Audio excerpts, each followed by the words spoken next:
Okay, it says here that I'm live. This is Beth Phillips from PAHomeschoolLaw.com, and I thought I would jump on and do a super quick Facebook Live about unschooling in Pennsylvania because there were a few questions about that in the Pennsylvania Homeschool Support Group on Facebook today. And I think what's going on is this is the time of year where there are a lot of new members to the group for a couple of reasons. I noticed that even this late in the school year, so I guess we're about halfway through the school year, as testing season approaches, that gets to be more stressful for kids, and a lot of people really jump into the waters and decide to homeschool. And I've had people withdraw their children from public school as late as March. So I think that's one reason that unschooling is coming up. And in general, the first of the year, people do kind of get motivated to look into new things. And so that's another reason that people are talking, or you may be asking about unschooling. So one question, and this was in the Pennsylvania Homeschool Support Group, was from a person, and I can't tell whether she already homeschools her 12-year-old, I think.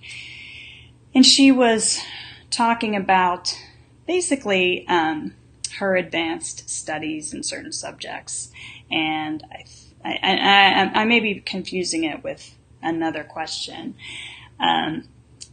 But she was wondering how to follow the unschooling law. And somebody in the group correctly answered the question that there is no, quote, unschooling law, but I understand that she was interested in unschooling, and how do you do that within the law? So first, I should say, I didn't unschool myself, although it intrigued me, and I think it can work beautifully, as evidenced by so many people who do it in the group. But it really just unschooling refers to a methodology, a philosophy of homeschooling. And my understanding of it, and I think the definition of it can be really broad, as are most things when you're referring to homeschooling. It's basically my understanding, please correct me if this isn't your understanding, but really allowing your student or your children to direct the course of their education through their interests. So rather than imposing a curriculum on them, you kind of take their lead.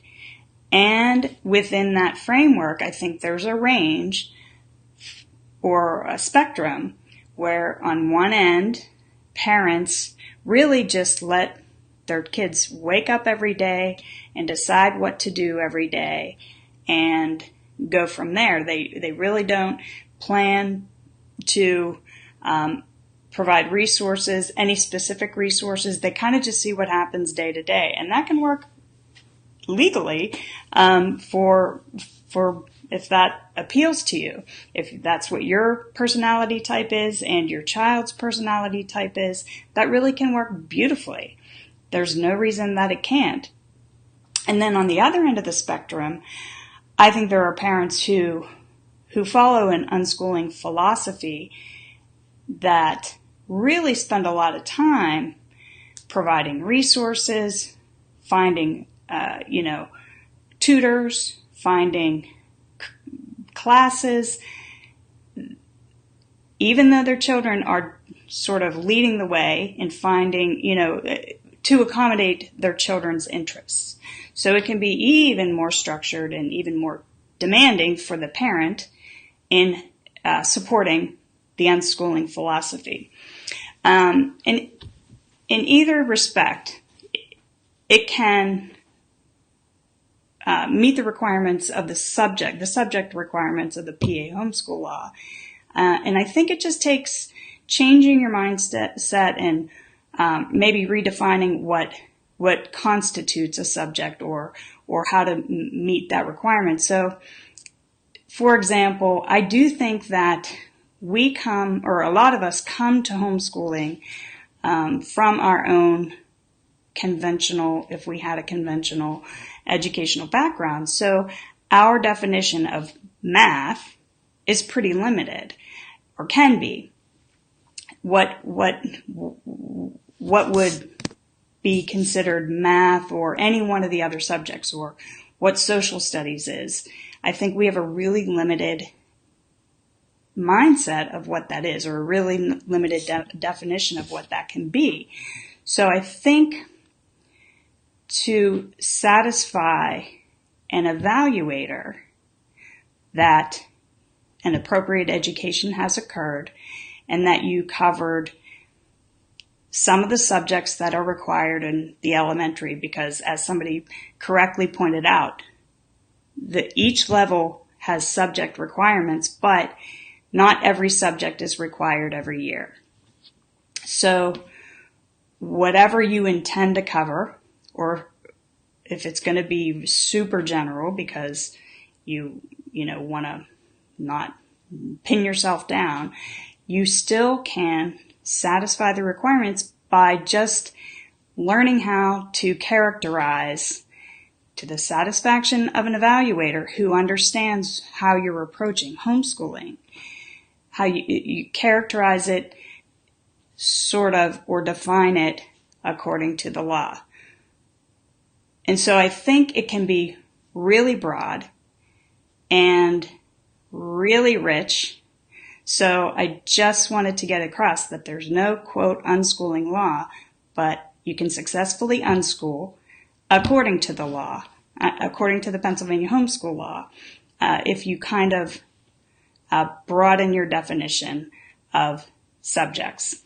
No matter how you approach it, if you're going to be really detailed and spend a lot of time planning your days or weeks according to your students' interests, and that could change week to week. Or if you're just going to kind of see how the day unfolds, either way, you can create a portfolio with a few samples of what you all covered and satisfy an evaluator that an appropriate education has occurred. And I agree that you want to find somebody who understands what your approach is, so and who will support it. And there are plenty of evaluators who do that. And I think the second question was how to unschool a child with special needs. And I would present to you that it's the same way. So whatever your student is doing, according to what you believe her gifts and skills that you want him or her to accomplish over the year, you just characterize it according to what the subject requirements are. Some of them, like I said, you don't have to cover every subject every year. So hopefully that answers those two questions. But I think everybody in the group did a great job of answering the questions. The group is great, and I'm just trying this to see if I can answer some questions on the fly. And it might take less time than typing out an answer, and it might take less time to scroll through the answers. So that's why I'm trying this out. And on Monday, if you didn't see the notice on the PA Homeschool Law group or Facebook page, Patty, Coach, Stout, and I are going to do like an interview style, and she'll do most of the talking because she's the expert on testing and the different tests that are available in Pennsylvania. Maybe you have questions about cost, or where do you find access to tests that have to be administered by somebody who's certified, and maybe some benefits, and weigh the pros and cons of the different tests. So we'll be talking all about that on Monday. So hopefully you can join us then. Hopefully this helped. I have no idea. Sorry for rambling, and have a good rest of the night.